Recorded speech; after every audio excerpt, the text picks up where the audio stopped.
392페이지로 바로 갑시다. 관리처분 계획으로 바로 가는데요. 관리처분 계획을 작성해서 뭘 받아야 돼? 인가받아야 공사 들어가죠. 인가받아야 공사에 들어간다. 두 번째, 우리 공법에 계획이 나오면은 당연히 주민 의견 듣죠. 공람합니다. 이 계획이 환지 방식으로 치면 무슨 계획하고 같은 거예요? 환지 계획하고 같은 거야. 환지 계획은 토지 돌려주는 거잖아. 얘는 대지 건축물로 돌려주는 거지. 응? 돌려주는 계획이야. 그런데 환지 계획은 이게 없었어. 고시 공고가. 근데 관리처분 계획은 인가를 하면 우리한테 고시해 줍니다. 요게 이제 환지 계획과 차이점이야. 자, 이제 대답 다 나와야지. 누구한테 인가 받아? 정비법은 예외가 없어. 전부 누구? 시장군수당. 공람은 전부 14일인데 30일이 몇 번 나와? 2번. 여기하고 무슨 계획? 정비계획. 정비계획. 시행계획하고 기본계획은 다 14일이죠. 요것만 30일이야. 그 다음에 관리처분계획 고시되면 그 고시 효과가 뭐예요? 그때부터 이제 건축물이 뭐가 들어가? 기존 건축물에 철거 들어가지. 철거 들어가니까 사용수익을 할 수 있다 없다? 사용수익을 못하죠. 사용수익이 금지돼요. 자, 여기 환지 방식하고 전혀 다르죠. 환지 방식은 사용수익을 할 수 있기 때문에 예정지라는 걸 지정해 줬잖아. 여기는 아예 사용수익 자체가 안 되니까 나중에 임시 거주시설 같은 이런 걸 의무가 있는 거예요. 세 번째, 사용수익 못하니까 지상권 등 계약을 뭐 할 수 있어? 등의 계약을 해지해버릴 수 있죠. 요거는 우리가 지난 순환에 공부하셨죠. 그 다음에 네 번째는 뭐예요? 관리처분 인가 떨어지면 이제는 다 이주하죠. 이주하기 때문에 언제 계약을 체결했던 간에 민법 주택임대차, 상가건물임대차 이런 데서 최단 존속기간이 있었죠. 최단 존속기간 기억나요? 요 기간을 적용해 적용하지 않아? 요 네 가지 효과가 있었습니다. 요 네 가지 효과를 우리가 지난 순환에 공부했고 또 관리처분 계획은 뭘 공부했어? 내용 공부했죠. 내용. 내용 중에서 네 가지, 뭐 5가지 적어놨는데 네 가지는 돈이었어. 아까 종전거. 아까 종전권 아까 했잖아. 분양받을 예정인 거 기억나시죠? 전체 정비사업비도 나와야 돼. 그래 조합원들의 분담금이 결정되지. 그 다음에 세입자한테 줄 손실보상 명시 이런 것도 작성했죠. 내용도 공부했고 이제 오늘은 뭘 위주로 공부할 거냐? 관리처분계획을 작성하는 기준. 환지계획도 제일 중요한 게 뭐더라? 기준이었잖아. 관리처분계획도 작성하는 기준이 제일 중요합니다. 요걸 위주로 오늘은 공부할 거예요. 어차피 우리 시험에 제일 많이 물어보는 게 뭐다? 기준. 그 다음에 뭐 요 관리처분계획 나왔을 때 효과. 그리고 가끔 내용도 우리 시험에서 한 번씩 다뤄지고 요 세 가지가 크게 다뤄지는 내용이야. 자, 그래서 자, 관리처분계획 인가 한번 읽어볼까요? 2번에 1번. 2번에 1번 392페이지. 2번에 1번. 시행자는 일단 분양신청 기간이 끝나야지. 끝나야 관리처분계획 만들 거 아니에요. 관리처분계획이 뭐예요? 분양신청한 자에게 아파트 주는 계획 짜는 거잖아. 분양신청 기간이 종료되면 분양신청 현황을 기초로 다음의 사항에 포함된 뭐를 수립해서 관리처분계획을 수립하여 시장군수등에게 뭘 받아? 인가. 자, 인가받은 사항을 변경한다. 우리 정비법은 전부 똑같아. 변경은 새로운 행위니까 다시 인가받지. 그러면 경미한 변경을 어떻게 할까? 전부 신고야. 정비법에 인가받았지. 경미한 변경 다 신고입니다. 개발법은 어떻게 했어요? 조합 인가만 경미한 변경 신고야. 개발법은 조합 말고는 전부 그냥 변경이야. 정비법은 인가받은 경미한 변경은 전부 뭐? 신고야. 신고. 아시겠죠? 신고 이렇게 기억하면 돼요. 그래서 변경, 중지, 폐지 전부 똑같죠? 동그라미 쳤죠? 전부 뭐 했어? 다시 인가받아야지. 그러나 대통령령으로 정하는 밑줄 경미한 변경 있죠? 이건 뭐 한다? 그렇죠. 신고해야 된다. 그래서 박스 안에 우리가 관리처분계획 내용을 공부하셨죠? 관리처분계획은 뭐 하는 계획이야? 1번 분양? 설계하는 거지. 환지계획은 무슨 설계? 환지 설계 있지. 여기는 분양 설계입니다. 두 번째 분양 대상자 주소 설명이 들어가야지. 분양 대상자 얘가 소유자잖아. 그러면 이자가 결국은 새 아파트 받는 거잖아요. 그런데 소유권만 넘어가? 소유권이 아닌 것도 넘어가? 아닌 것도 넘어가지. 그래서 오른쪽 페이지에 동그라미 7번 분양 대상자의 종전 토지 건축물에 관한 밑줄 소유권 외의 권리 명세도 들어간다 안 들어간다? 그 우리 시험에 그렇게 물어봐. 종전 토지 건축물에 소유권 외의 건축물 명세가 관리처분계획에 포함된다 이렇게 물어본다고. 포함되는 거지. 요 세 가지 하고 나머지는 전부 돈이었죠. 돈. 동그라미 3번은 무슨 돈이요? 예정이죠. 분양 예정. 분양 예정인데 분양 예정은 두 군데로 나눴어. 조합원들에게 분양하는 거하고 일반 분양분. 동그라미 3번은 누구에게 분양하는 거야? 조합원들에게 분양하는 거죠. 그래서 분양 대상자별 분양 예정이잖아. 분양 대상자별 분양 예정인 대지 건축물. 어쨌든 분양 예정은 추산액이다 가격이다. 추산액이지. 이는 공사 끝나야 감정 가격이 나온다니까. 분양 예정은. 그런데 4번은 누구에게 분양하는 거야? 일반 분양이지. 3번 4번 묶었죠. 3번 4번은 둘 다 분양 예정이야. 그런데 4번은 보류지 등의 명세되어 있잖아요. 일반 분양하는 걸 묶어서 뭐라고 적어놨어? 보류지 등이라고 적어놓은 거예요. 그러니까 박스 안에 기억에 일반 분양 있죠? 일반 분양분. 공공지원 민간임대주택도 짓습니다. 공공지원 민간. 요 공공지원 민간임대주택하고 일반 임대주택은 달라. 일반 임대주택은요. 요거는 재건축은 의무가 없어. 일반 임대주택은 그 임대주택 옆에 적으세요. 디귿. 재건축 X. 재건축은 임대주택 건설 의무가 없어. 그런데 재개발하고 주거환경 개선 사업 있죠. 요거는 의무적으로 임대주택을 지어야 되는 거야. 법령에 정한 거. 그럼 공공지원 민간임대주택은 뭐냐? 요거는 용적률 완화받으려고 짓는 거예요. 그러면 공공지원 민간임대주택은 의무다 의무가 아니다? 의무가 아니요. 어느 사업도. 용적률 완화받고 싶으면 지을 수 있는 게 공공지원 민간임대주택이에요. 그럼 그렇게 하면 이해합니다. 어쨌든 부대복리시설 다 팔아먹는 거죠. 이런 것들이 돈이 많이 되면 조합원들의 분담금이 줄어드는 거예요.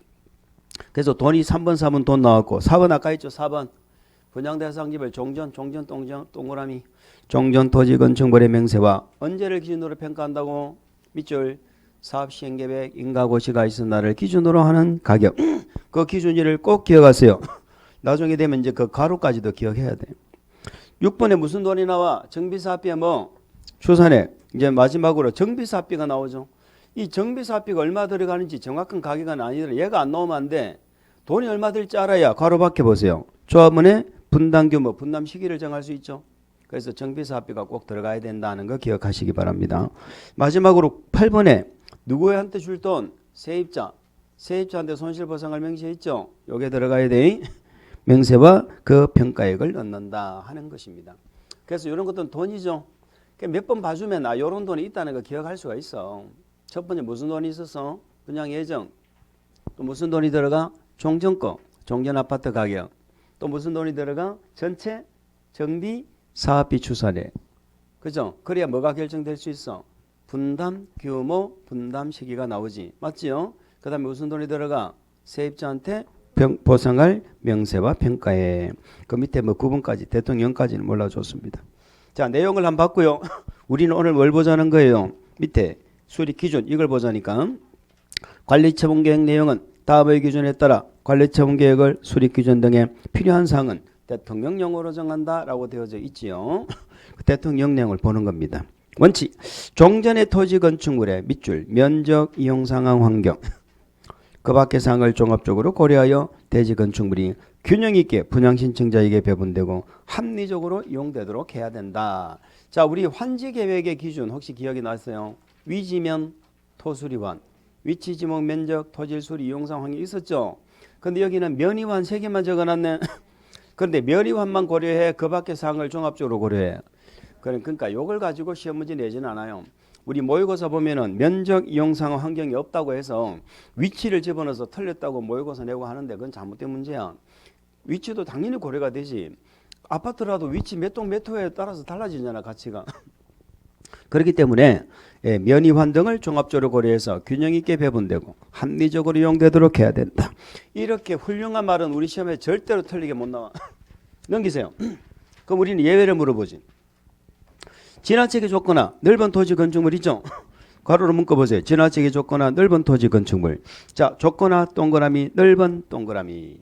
자, 우리는 환지계획하고 비교하는데 차이점은 여기는 건축물이 나온다는 게 차이점이에요. 환지는 토지 대신해 주잖아. 그러니까 토지나 건물이 너무 넓거나 좁죠. 너무 좁으면 어떻게 해야 돼? 넓히거나 밑줄 넓히거나. 너무 넓으면 어떻게 해야 돼? 좁혀서 되죠. 넓히거나 좁혀서 대지 건축물이 적정 규모가 되도록 한다. 이럴 거 없죠? 환지 계획하고 똑같아요. 두 번째. 또 가로 묶어 보세요. 너무 좁은 토지 건축물. 좁은 동그라미. 두 번째 괄호 문구 보세요. 정비구역으로 분할된 토지를 취득한 자. 자, 정비구역 지정 후 밑줄. 분할 동그라미. 분할된 토지를 취득한 자는 뭐 할 수 있다? 현금으로 청산. 자, 우리가 환지계획도 마찬가지고 너무 좁으면 현금으로 청산할 수 있죠. 똑같은 거야. 그런데 뭐를 주의하자고? 정비구역 지정되고 분할된 토지를 취득했죠. 아까 이거 말씀드린 거야.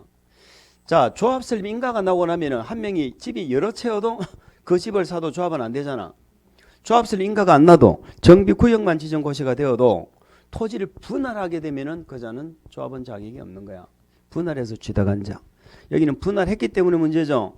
만약에 분할이란 말이 빠졌어. 정비구역 지정 고시 후 토지를 취득한 자. 조합은 돼야 안 돼?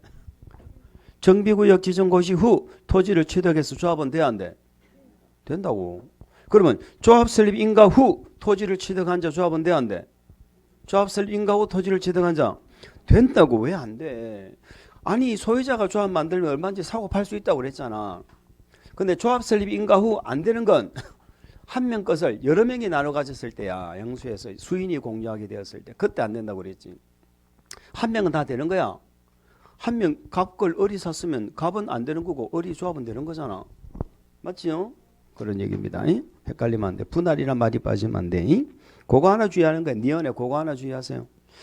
자, 디귿 봅니다. 재해 위생상의 위해를 방지하기 위하여 토지의 규모를 조정할 특별한 필요가 있을 때는 괄호 문구세요. 너무 좁은 토지. 이번에는 건축물이 있다 없다? 없죠. 토지를 놓고 하는 얘기야. 너무 좁은 토지는 첫 번째 뭐 할 수 있어? 넓힐 수 있죠. 두 번째 뭐 할 수 있어? 토지에 가로하여 보상할 수 있죠. 좁으니까. 또 우리 입주한지 아시죠? 토지 대신에 건물 줄 수 있죠. 여기도 똑같아. 괄호 묶으세요. 건축물의 일부와 그 건축물이 있는 대지의 공유 지분을 줄 수 있다. 너무 좁은 토지는 세 가지 할 수 있네. 자, 우리 환지 방식에서는 너무 좁은 토지에 대해서 두 가지 했잖아. 과소 토지 안 되도록 늘려서 정환지. 아니면은 환지 대상에서 제외. 똑같죠? 여기 정환지에 해당하는 게 토지를 넓혀주는 거잖아. 그 다음에 환지 대상에서 제외하는 게 보상하는 거죠. 똑같잖아. 그런데 우리 개발법에도 사실은 입주한지 있잖아요. 똑같은 거야. 건축물의 일부와 건축물이 있는 대지 공유 지분을 줄 수 있다. 이해하시겠죠? 어렵지 않아요. 자, 리얼 분양 설계 괄호 묶으세요. 분양 설계는 언제 기준이다? 분양 신청 기간이 만료되는 날을 기준으로 한다. 그래서 지난 순환에서 외웠죠. 분분이라고, 분분만이라고, 분분시가 아니고 분분만. 분양 신청 기간이 아까 분양 설계가 뭐 하는 거야? 관리 처분하는 거잖아. 아파트 동호수 정하는 거. 그거는 분양 신청 기간이 끝나죠. 끝난 날을 기준으로 한다. 기준 두 개 기억하세요. 분분만. 또 종전 토지 건축물 가격은 언제 기준? 종전 토지 건축물 가격은 사업 시행 계획 인가 고시. 아시겠죠? 꼭 기억을 하시기 바랍니다. 자, 그럼 우리 시험에 중요한 건 이제 미연 비업인데 아까 했죠? 우리 정비법은 1세대당 집을 몇 채씩 주는 법이라고. 한 세대당 한 채밖에 안 주는 법이요. 과거에는 이 재건축이요. 과거에는 어디 있었어? 주택법에 있었다고. 예전에 주택건설촉진법에. 거기서는 재건축하면은 가진 것만큼 다 받았거든. 그러니까 재건축하면 한 아파트 한 채당 예를 들어서 재건축하면은 그 당시 돈으로 한 몇 억씩 떨어졌다. 응? 2, 3억씩 떨어졌다 치자. 지금은 뭐 몇십억에 해당하는 돈 아닙니까? 그래, 그 돈이 떨어지면은 돈이 있는 사람은 재건축한다는 정보를 얻죠. 정보 있어 없어? 우리가 몰라서 그렇지. TV 보니까 정보 많죠. 아는 사람 안다고. 그럼 아파트를 갖다가 몇십 채, 몇백 채를 사버리는 거야. 그럼 가만 앉아서 부동산 재벌이 되는 거야. 그냥 한 동네 재건축 한번 하면은. 그거 막으려고 여기 끌고 온 거야 지금 이 재건축을. 그래서 네가 100채를 사봐라. 한 채밖에 안 줄 거다. 이런 얘기잖아 지금. 정비법은 한 세대당 한 채밖에 안 줄 거다 하는 게 그게 우리 정비법의 원칙이에요. 그래서 1세대 또는 한 명이 돼 있죠. 밑줄. 1세대 또는 한 명. 그 세대란 말을 특히 주의하셔야 돼. 세대입니다. 한 세대당 하나 이상의 주택을 소유하고 있죠. 그래도 몇 주택 줘? 1주택 공급. 같은 세대에 속하지 않는 2명 이상이 1주택 토지를 공유하고 있죠. 공유는 당연히 몇 채? 한 채지. 그러니까 숫자에 관계없이 한 채 준다는 거야. 아무리 많이 갖고 있어봐라 한 채밖에 안 줄 거다. 한 세대당, 그것도 세대입니다. 한 세대당. 그 다음에 공유는 당연히 한 채밖에 안 줄 거다 이런 얘기지. 그런데 그 피업이 예외죠. 미음에도 불구하고 다음의 경우는 각각의 방법에 따라 주택을 공급할 수 있다 해가지고 2명 이상이 1주택을 공유하고 있죠. 괄호 묶으세요. 1토지를 공유. 거기서 제일 중요한 키워드는 1토지입니다. 1토지. 다시 말해서 주택 공유는 무조건 한 채야. 집을 공유하고 해서 한 채밖에 안 주는데 토지 공유는 토지가 면적이나 이런 게 천차만별이니까 빗줄 시도 조례로 따로 정할 수 있다 이 말이에요. 그러면 공유를 하고 있는데 공급을 조례로 정할 수 있는 것은 토지다 주택이다. 토지죠. 조례로 정하고 있으면 조례가 정하는 바에 따라 주택을 공급할 수 있다. 이해갑니까? 토지고. B번은 다음 은안에 해당하는 토지 등 소유자에게는 밑줄 소유한 주택수만큼 공급할 수 있다. 가진 그만큼 줄 수 있다고 돼 있네. 가진 만큼 주는 건 박산에 점이 4개가 있는데 마지막 점은 없애버리세요. 4번째 점은 없애버리고 3번째 점부터 봅시다. 국가지자체, 토지주택공사 등 우리는 얘들을 뭐라 불러? 공공이라 부르지. 그러면 한 채밖에 안 주는 건 투기를 막으려고 한 채밖에 안 주는 거잖아요. 그러면 공공은 투기한다 안 한다? 그런 얘기죠. 공공에게는 가진 것만큼 줄 수 있다는 얘기고 그 위에 2번째 점 보세요. 근로자 숙소, 기숙사. 근로자 숙소나 기숙사는 투기 목적으로 가지고 있는 게 아니죠. 얘들은 줘야 될 거 아니야 가진 것만큼. 그래서 요 2개는 가진 것만큼 줄 수 있다 기억하시는데 그럼 우리 시험은 중요한 건 첫 번째 점이죠. 그러면 공공은 가진 것만큼 준다는 얘기는 한 채밖에 안 줘 하는 건 우리 민간 얘기죠. 우리 일반 민간한테는 한 채밖에 안 준다 그런 얘기예요. 그럼 우리 일반 민간도 가진 것만큼 받을 수 있는 경우가 첫 번째 점 아닙니까? 그래서 그게 중요한 거예요. 첫 번째, 과밀억제 권역에 위치하지 아니한 괄호 묶으세요. 2번째, 재건축 사업 괄호 묶어주세요. 과밀억제 권역은 우리 수도권은 3가지로 나눈다고 그랬죠. 과밀억제 권역, 성장관리권역, 자연보전권역. 몰라도 돼. 어쨌든 서울 중에서도 인구와 산업이 과밀된 지역 있죠. 그러니까 과밀억제 권역 하면 우리는 그냥 강남 이렇게 떠올리세요. 강남 떠올려. 강남에서는 강남 재건축 막으려고 끌고 온 거거든. 근데 강남이 아니죠 지금. 강남이 아닌 경우에는 이때는 재건축은 가진 것만큼 줄 수 있다는 거야. 무슨 말인지 아시겠죠? 그러면 대구에서 재건축합니다. 그러면은 나는 집이 3채가 있습니다. 그 정비구역 안에 몇 채 받을 수 있어? 최대 3채까지 받을 수 있다는 거예요. 최대로 받을 수 있는 거. 반드시 3채를 다 주라는 얘기는 아니고 최대로 3주택까지 받을 수 있다. 무슨 말 이해가죠? 그런데 단서를 붙여놨네. 다만 밑줄 2개 과열지구 조정대상 지역 2개가 다 들어갔네. 여기서 최초로 시행계획 인가를 신청했다. 여기서 사업한다 이 말이죠. 시행계획 인가를 신청하면 재건축 토지 등 소유자는 제외한다 라는 말은 가진 것만큼 준다. 원칙으로 돌아간다. 원칙으로 돌아간다. 몇 채? 한 채 이 말이다. 한 채. 그래가 서울은 전부 조정대상 지역 다 묶어버리고 막 투기과일지고 저 대구도 수성구 묶이고 뭐 이래 했죠. 그럼 그런 동네는 과밀억제 권역이 아니지만 한 채밖에 안 줘. 한 채밖에 안 줘. 그래서 투기과일지구 조정대상 지역. 자, 그렇습니다. 그런 게 있다는 거 하나 참조하시고 그 다음에 우리는 뭐부터 보느냐? 오른쪽 페이지 D번부터 보세요. 오른쪽에 D. 과밀억제 권역에 위치한 괄호 묶어주세요. 과밀억제 권역에 위치한 2번째 재건축 사업. 전부 예외는 재건축 사업 얘기를 하고 있죠. 재개발은 예외에 지금 아직 안 나오잖아. 재개발이건 뭐시건 공공은 가진 것만큼 받을 수 있는 거야. 공공 빼고 민간 얘기를 하는 거예요. 그럼 과밀억제 권역에 위치하고 있으면 재건축은 몇 채 준다는 게 원칙이야. 한 채 주는 거잖아. 그게 원칙이죠. 그런데 뭐라고 되어 있어요? 토지 등 소유자가 괄호 묶으세요. 소유한 주택수 범위에서 밑줄 몇 주택까지? 3주택까지 받을 수 있다. 그러니까 강남도 많이 갖고 있는 사람은 3주택까지 받을 수 있다는 얘기잖아. 그 예외죠. 강남도 과밀억제 권역에서도 재건축은 많이 갖고 있는 자는 최대 3주택까지 주겠다는 거야. 물론 2주택 가지고 있으면 2주택까지 받는 거고 4주택 갖고 있으면 몇 주택까지 받을 수 있어? 3주택까지 말이죠. 그러면 강남에서도 3주택까지 줄게 라는 말은 재건축 활성화다, 재건축 억제다. 활성화지. 그럼 이건 지금 정부가 만들었어? 지난 정부가 만들었어? 지난 정부 만들었지. 지난 정부가 이걸 만드니까 지금 정부가 다만 요걸 만들어버린 거야. 다만 또 밑줄. 투기과일지구 또는 조정대상지. 그러니까 장난치는 거지, 법 가지고. 이 지역에서 시행계획 인가를 신청했다. 그러면 역시 몇 채밖에 안 준다. 한 채밖에 안 준다. 원점으로 돌려버린 거지. 원점으로 돌려버린 거야. 지난 정부에서 강남도 3주택까지 줄게. 재건축해라 라고 했는데 단서를 달아서 안 돼. 한 채밖에 못 가져가. 이렇게 투기과일지구 확 지정해버린 거대요. 그런 얘기가 되어 있습니다.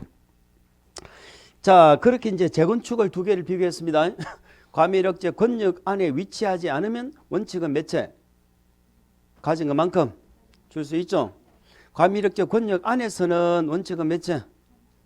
소유한 범위 안에서 3주택까지. 이게 원칙이죠. 근데 둘 다 투기과일지구나 조정대상 지역이 지정되어서 시행계획인가를 신청했다면 한 채밖에 안 준다. 이런 얘기죠. 그 다음에 왼쪽 돌아가서 10번 보세요. 요 10번이 1+1입니다. 요거는 재개발이든 재건축이든 다 해당되는 거야. 요거는 재개발도 해당이 될 수 있는 거야. 자, 가격범위 돼 있죠. 가격범위 가로 묶으세요. 종전주택의 주거전용 면적범위 가로 묶으세요. 자, 무슨 말이냐. 가격이라는 얘기는 요는 종전 토지건축물의 가격을 말합니다. 그러니까 내가 종전에 갖고 있던 아파트 가격이 있잖아요. 주택도 있고 건축물도 있을 수 있잖아. 그런 가격을 평가하지. 언제 기준으로? 언제 기준? 요 대답 듣고 가야 되겠다. 언제 기준? 아까 했잖아. 사업시행계획 인가고시 기준으로 한다고. 그 감정평가 했잖아. 그 가격 범위 안에서 2주택까지 받을 수 있다고. 아니면은 가격이 안 돼. 가격이 안 되면은 주거전용 면적 범위 안에서 2주택 받을 수 있다고. 계속 읽어볼까? 면적 범위 안에서 밑줄 2주택을 공급할 수 있다. 이해갑니까? 그러니까 이런 얘기예요. 내가 지금 70평짜리 아파트에 살잖아. 아파트에. 그죠? 그러면 가격이 얼마가 돼야 강남으로 한번 쳐볼까? 가격이 한 100억 정도 된다 칠까? 100억 정도. 뭐 요즘에 아파트 뭐 뻐가면 뭐 몇십억 100억이니까. 말로 하는 건 뭐 200억으로 해볼까? 200억. 100억짜리 아파트다 생각해보자. 그러면 내가 70평짜리 아파트에 나 혼자 살고 있다고. 나 혼자 100억짜리 아파트에. 내 나이가 몇 살인데? 70이라니까. 70이 됐으니까 70평 아파트 살 거 아니에요. 그러면 그 아파트에 사는 사람은 가진 거 뭐밖에 없어? 돈밖에 없어. 재건축 하고 싶어? 안 하고 싶어? 안 하고 싶지. 귀찮지. 또 재건축하고 난리치고 해. 그런데 와가지고 2개 줄게. 2개. 한 개는 좀 맨한 거 주고 한 개는 네 작은 못 살잖아. 혼자 살아도 큰 거 주고. 이렇게 해가 1+1을 준다고. 그러니까 이거는 임대를 하면 되잖아. 작은 건. 그래서 그 부분에 대해서 메리트가 있는 거예요. 사람들이 좋아하더라는 거야. 그런데 대체로 한 주택의 가격으로는 2주택을 못 사는 거야. 가격이 오버가 돼. 그래서 나온 게 뭐예요? 가격이 안 되면 면적에서 살 수도 있다고. 70평 같으면 50평, 20평짜리 안 돼. 그 조그마한 60제곱미터니까. 뭐 15평하고 50평 이렇게 받을 수 있다 이 말이야. 무슨 말인지 아시겠죠? 그 얘기예요, 그 얘기. 그러니까 종전 토지 건축물의 가격 범위 안에서도 2주택을 받을 수 있고 가격이 안 되면 뭐 범위 안에서? 면적 범위 안에서 받아도 되고 2개 중에 한 개만 되면 돼. 그런데 2주택을 받을 수 있다는 거야, 2주택을. 그런데 이 중 한 주택은 1+1이니까 사이즈가 얼마라고? 그걸 기억하시는 거예요, 밑줄. 한 주택은 60제곱미터 이하의 주택을 준다는 거예요. 60제곱미터 이하. 다만 가로로 묶어볼까요? 60제곱미터 이하의 공급받은 주택은 가로로 묶어봅니다. 밑줄 이전고 시리의 다음 날부터 몇 년? 3년이 지날 때까지는 뭐를 못해? 전매 동그라미 가로밖에. 전매를 하거나 가로밖에. 전매를 알선할 수 없다. 밑줄 알선 동그라미. 우리 전매는 주택법에 가면 공부합니다. 주택법에 가면은 전매라는 건요, 상속받는 거 말고는 일절하지 마. 이게 전매예요. 네, 여기도 마찬가지. 그러니까 이 60제곱미터는 3년 동안 못 팔아먹는 거야. 나중에 소유권 이전 고시하면은 아파트를 받죠. 다음 날에 받잖아. 다음 날에 받는데 그 다음 날부터 3년 동안은 전매도 할 수 없고 알선도 하면 안 된다. 전매 제한이 있다는 거 기억합니다. 60. 됐죠? 오늘은 요거 공부하는 게 우리 학습 목표예요. 관리처분 계획에서. 관리처분 계획에서는 자, 제일 중요한 기준이 뭐다? 한 채만 준다. 그런데 예외가 있다는 겁니다. 예외가 있다. 첫 번째, 토지를 공유하고 있으면 조례로 정할 수 있다. 두 번째, 가진 것만큼 줄 수 있는 경우가 있다. 공공이나 근로자 숙소, 기숙사 이런 것들은 가진 것만큼 줄 수 있다. 일반 민간도 강남이 아닌 과밀억제 권역이 아닌 재건축은 가진 것만큼 줄 수 있다. 다만 어디에서는 투기과일지구나 또 조정 대상 지역에서는 한 채밖에 안 준다. 그런데 강남 안에서 재건축도 소유한 범위 안에서 3주택까지 줄 수 있다. 그런데 물론 투기과일지구 조정 대상 지역은 한 채밖에 안 준다. 그런데 사업에 관계없이 종전 토지 건축물의 가격이나 주거 전용 면적 범위 안에서 2주택을 받을 수 있다. 이게 1 플러스 1이에요. 한 주택은 사이즈 얼마? 60이야. 60 이하인 주택은 소유권 이전 고시일의 다음 날부터 3년 동안 전매도 안 되고 알선도 할 수 없다. 그렇게 되는 거죠. 아시겠습니까? 오른쪽에 뭐 재산 평가 방법도 있는데 이것도 뭐 물어본 지 꽤 오래됐네요. 요것 뭐 15회 시험에서 물어보고 뭐 일단 넘어갑니다. 다음 페이지 4번도 분양받을 권리 산정 기준일 물어본 적은 있는데 딱 한 번 물어봤고 일단 놔두고 5번 내려갑니다. 관리처분 계획을 대해서 인가 신청하기 전에 공람합니까? 공람 며칠? 30일 이상 밑줄 그어서 기억하세요. 자, 경미한 사항은 공람할까 안 할까? 안 한다고 그래야지. 경미한 사항은 주민 의견 들어 안 들어? 안 듣지. 그 다음에 동그라미 2번 볼까요? 인가 여부 통보. 자, 시행자는 관리처분 계획 인가 신청이 있으면 원칙은 며칠 이내 인가 여부를 알려주라. 30일 이내죠. 그런데 다만 시장군수 등은 관리처분 계획의 타당성 검증을 공공기관에다가 요청을 합니다. 요청할 때는 60일 이내 인가 여부 알려주면 된다고 돼 있죠. 참고하시고 그 옆에 한번 적어보세요. 우리 오늘 공부 안 하셨지만 시행계획 인가도 신청하죠. 얘도 인가 신청이 들어오면 인가 신청 여부를 알려줘야 돼. 여부. 이거는 60일이야. 관리처분 계획은 30일이야. 공공기관에 타당성 검증 요청할 때만 60일이야. 그렇게 해서 한번 참고하시기 바랍니다.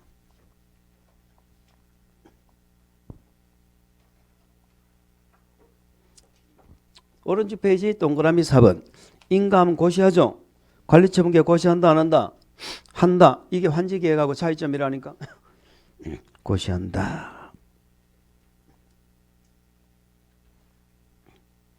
맨 밑에 보세요. 양가로 6번. 관리처분 계획에 따른 처분. 정비사업 시행으로 조성된 대지 건축물은 밑줄 관리처분 계획에 따라 처분 또는 관리를 해야 된다. 당연하죠. 우리 지금 이렇게 물어봤다. 시행계획, 사업시행계획에 따라 사업시행계획이 분양계획이 아니잖아. 그죠? 관리처분계획에 따라서 처분관리해야 되겠지요. 사업시행자는 정비사업으로 건설된 건축물을 무슨 계획에 따라? 관리처분계획에 따라 토지 등 소유자에게 공급한다. 당연한 거 아닙니까? 넘어갑니다. 자, 동그라미 2번, 3번 그 다음에 뭐 4번, 5번까지 쭉 나와 있죠. 있는데 자, 이거 생긴 안 다뤄지다가 지금 우리 시험에서 지문으로 가끔 뜨는데 무슨 말이냐면 이런 얘기예요. 우리 정비법에는 분양을 하든 임대를 하든 우리 분양할 때 주택법, 임대주택법대로 임대하고 주택법대로 분양하는 거 아니라니까. 정비법에 정한 절차에 따라서 하는 거야. 하고 남는 건 주택법으로 가고 임대주택법으로 가는 거야. 무슨 말인지 아시겠죠? 그래서 주택법에 불과하고 어떻게 한다고? 공급 방법을 따로 시행자가 따로 시장군수 승인받아서 정할 수 있다. 이런 내용이 있는 거예요. 그래서 한번 2번만 한번 읽어볼까? 사업시행자는 정비구역에 주택을 건설하는 경우 원래 주택법은 주택법을 하는 거잖아요. 입주자 모집 조건, 방법, 절차, 입주금, 납부 방법, 시기 절차, 주택 공급 방법 절차 등은 주택법에 불과하고 돼 있죠. 대통령령으로 정하는 범위 안에서 밑줄 시장군수 등의 승인을 받아 따로 정할 수 있다. 이런 얘기죠. 따로 정하고 나머지는 주택법으로 가는 겁니다. 작년 시험에 동그라미 3번이 물어봤네. 국장시도의사 시군구청장 또는 토지주택공사 등 얘들은 조합이 요청하는 경우 돼 있죠. 괄호 문구세요. 조합이 요청하는 경우. 그 조합은 뒤에 나옵니다. 무슨 조합이다? 재개발 사업입니다. 재개발 조합이에요. 재개발 조합. 재개발 사업 시행으로 건설된 임대주택을 재개발 동그라미 인수하여야 한다 밑줄. 아까 제가 재건축은 임대주택 건설 의무가 있어 없어? 없지요. 근데 주거환경 개선하고 재개발은 임대주택을 의무적으로 지어야 돼. 근데 주관경은 시장문서 등이 하는 거니까 상관없고 재개발조합은 요 임대주택 때문에 골머리가 아픈 거야. 이 조합 해산도 못하고. 그래서 요거는 공공에게 인수해 가라라고 뭐 할 수 있다. 요청할 수가 있어요. 요청을 하면 얘들은 인수해야 돼, 할 수 있어. 해야 된다니까. 이제 의무조항으로 받겠다는 걸 하나 기억하셔야 돼. 자, 그 뭐 구체적인 건 대통령령으로 정하다 돼 있고 또 끝내버렸네. 작년 시험에 뭐가 나왔느냐면 우선 인수자를 물어봤고, 우선 인수자는 시도의사 시군구청장입니다. 시도의사 시군구청장이 우선 인수자다. 국장이 우선 인수한다. 토지주택공사 등이 우선 인수한다. 그러면 틀려요. 4번도 마찬가지 임대주택에 관한 내용이죠. 시행자는 정비사업 시행으로 임대주택을 건설하는 경우는 임차인의 자격, 선정 방법 등등등에 관해서 이번에는 무슨 법에 불과하고 임대주택법에 불과한 거죠. 임대주택법은 두 가지가 있어. 민간 임대주택에 관한 특별법, 공공주택 특별법의 규정에 불과하고 돼 있죠. 대통령령으로 정하는 범위는 역시 뭘 받아? 시장문서 등의 승인을 받아서 따로 정할 수 있다. 이렇게 되어 있습니다.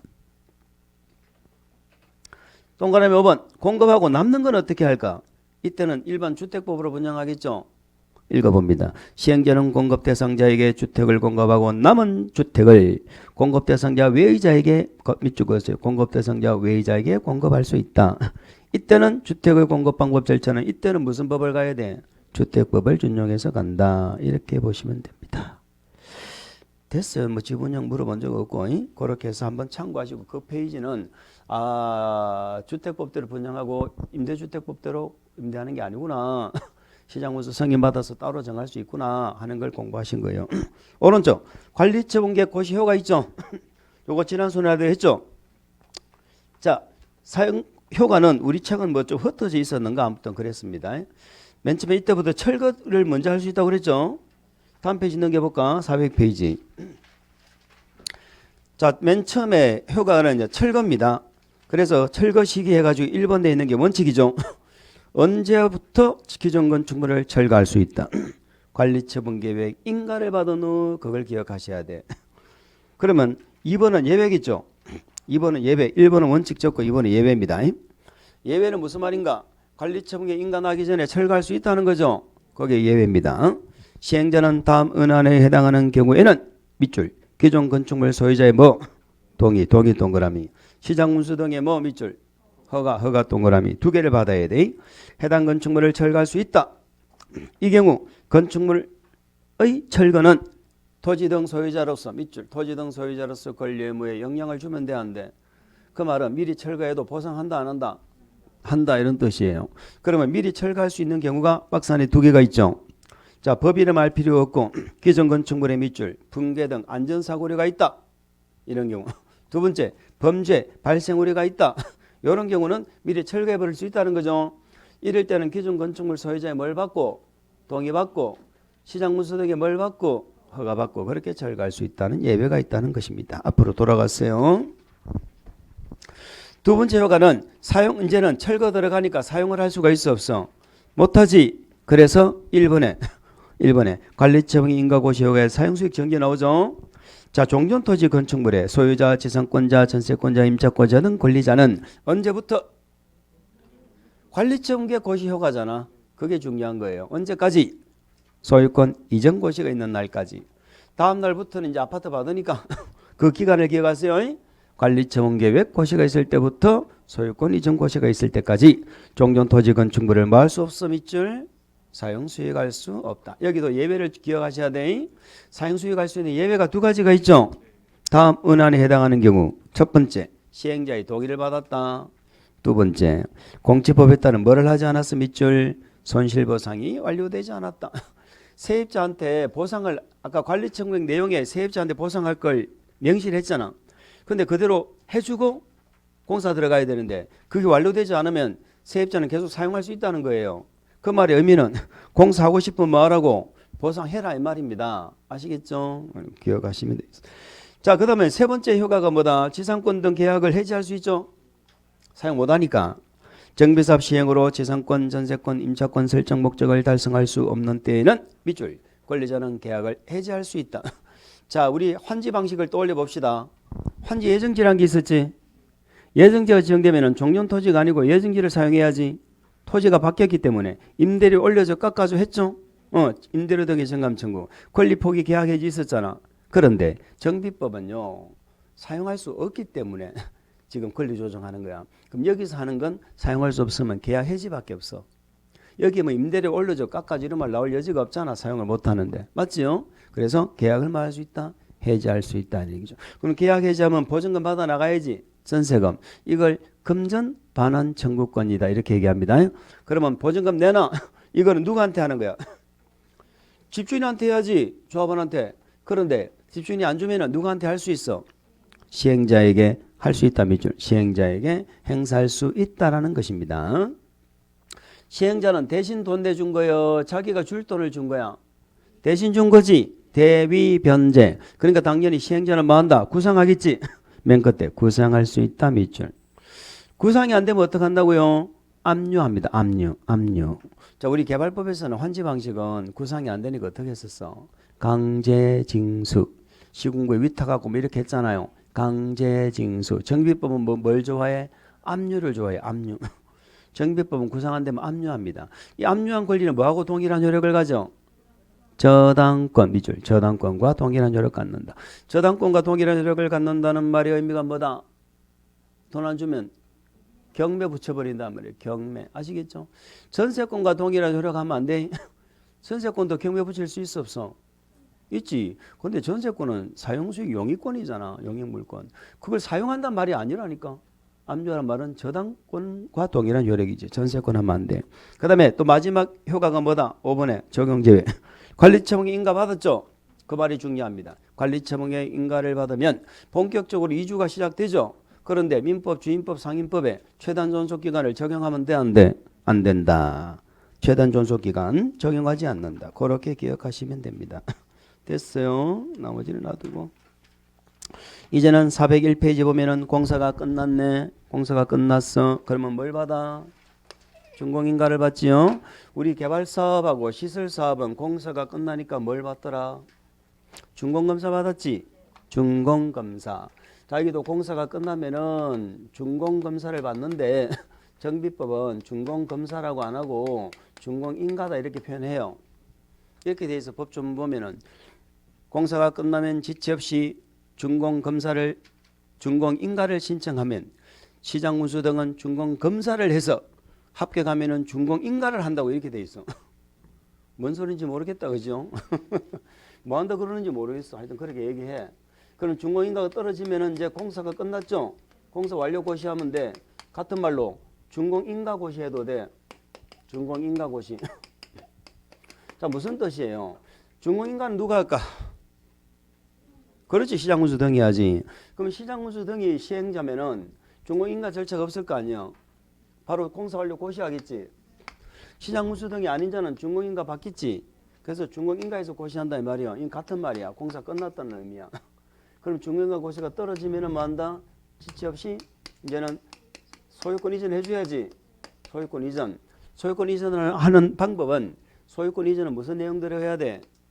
관리처분계획에서 정한 대로 해야지. 그래서 관리처분계획에 정한 사항을 소유자에게 뭐하고 통지해서 알려주고 분양받을 자에게 개별적으로 뭐하고 환지처분하고 똑같잖아. 환지처분도 소유자에게 환지계획에 정한 사항을 알리고 공고했잖아. 여기는 고시라고 하고 표현만 달라. 그러면 언제 소유권 취득해? 다음날 소유권 취득하는 거지. 이해합니까? 그거지 뭐. 차이점 뭐냐? 우리 정비사업은 개발법에는 규정이 별도의 규정이 없는데 대지 확정 청량을 해야 돼요. 자, 우리 개발사업 정비사업 개발했을 때는 대지 확정 청량해야 안 해? 청량해야 안 해? 확정 청량 안 합니까? 공시법 시간에 그런 거 안 배웁니까? 합니다. 확정 청량해서 토지를 뭐 한다고? 분할을 해. 토지 분할해야지. 청량해야 될 거 아니야. 청량해가지고 통지를 한다는 거예요. 그래서 분할해서 통지하고 관보나 공보에 뭐 하는 거? 고시하는 게 이게 절차야. 그럼 언제 소유권을 취득해? 다음날.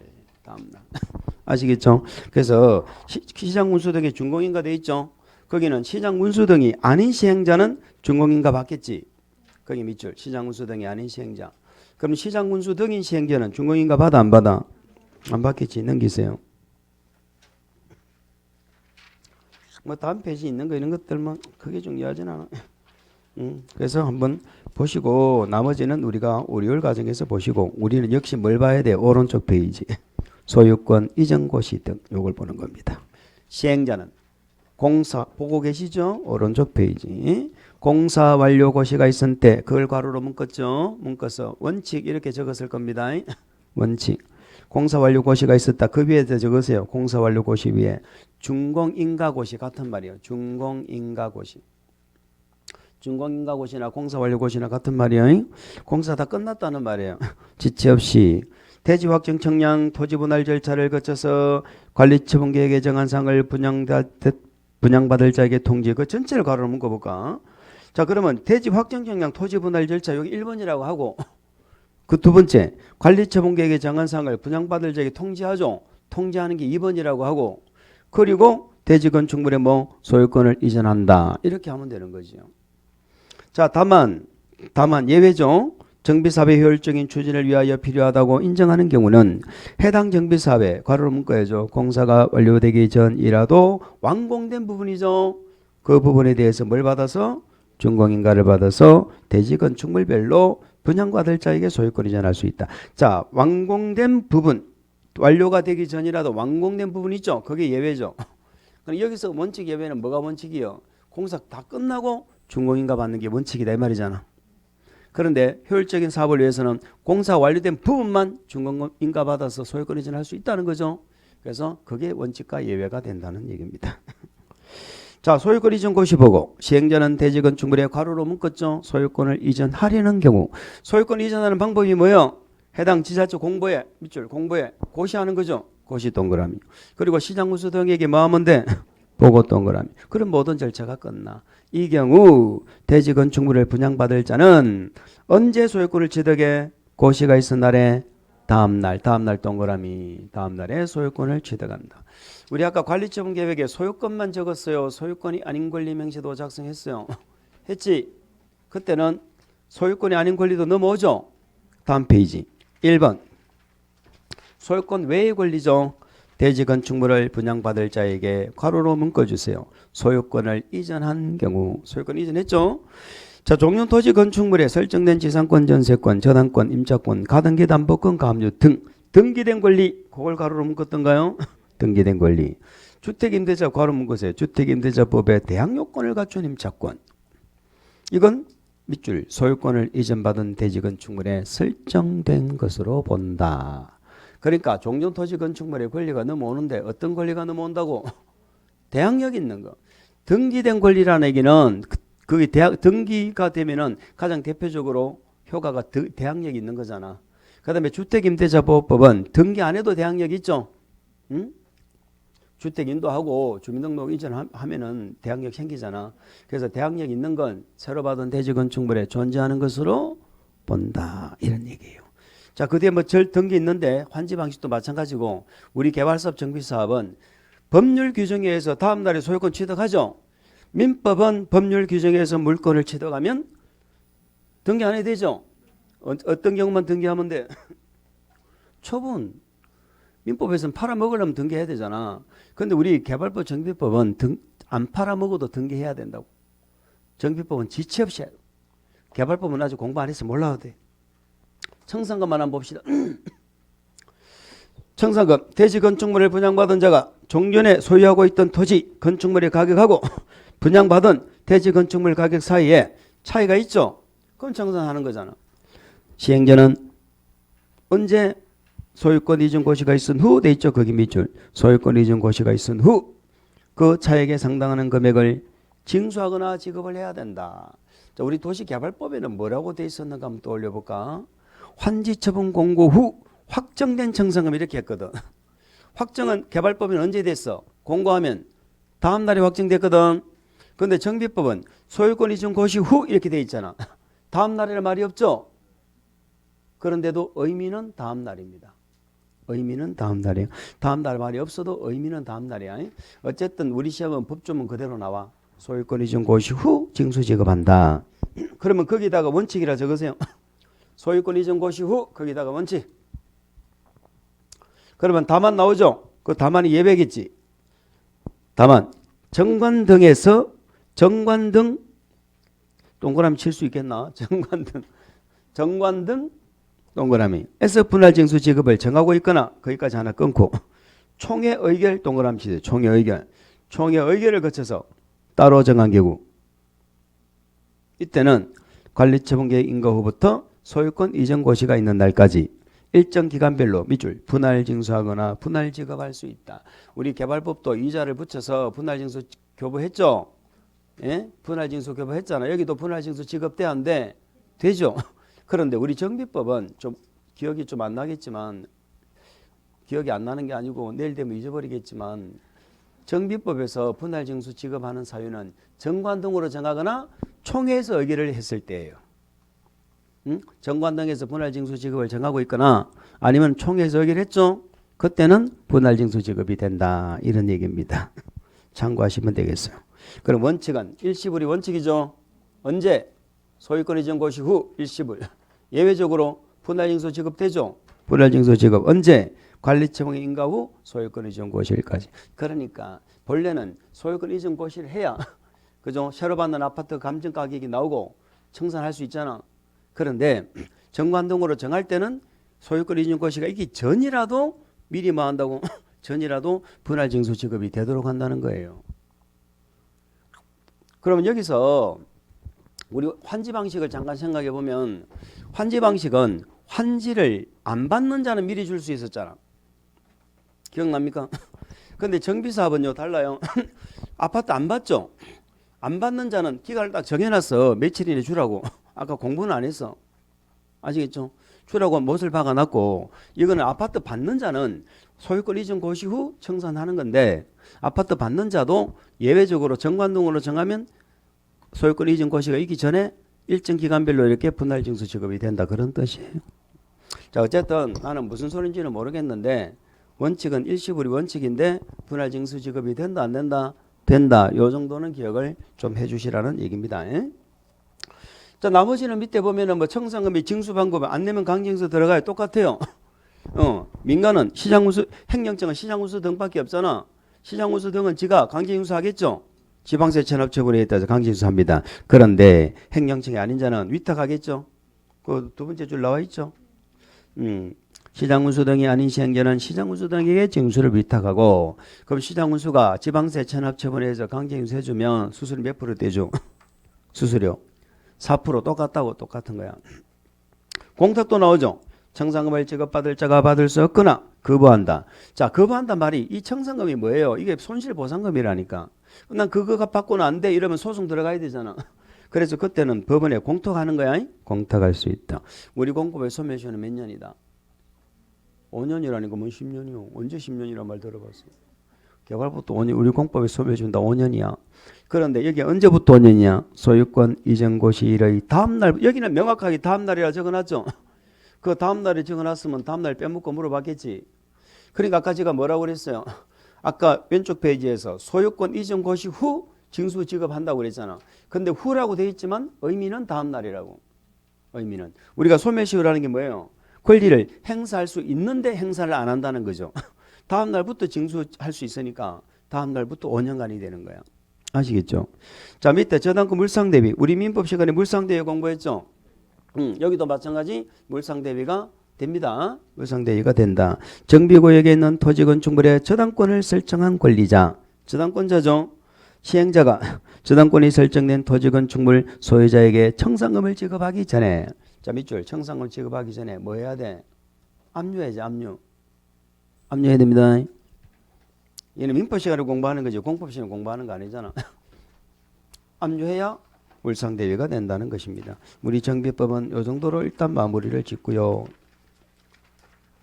우린 조금 쉬었다가 건축법 조금 보실게요. 건축.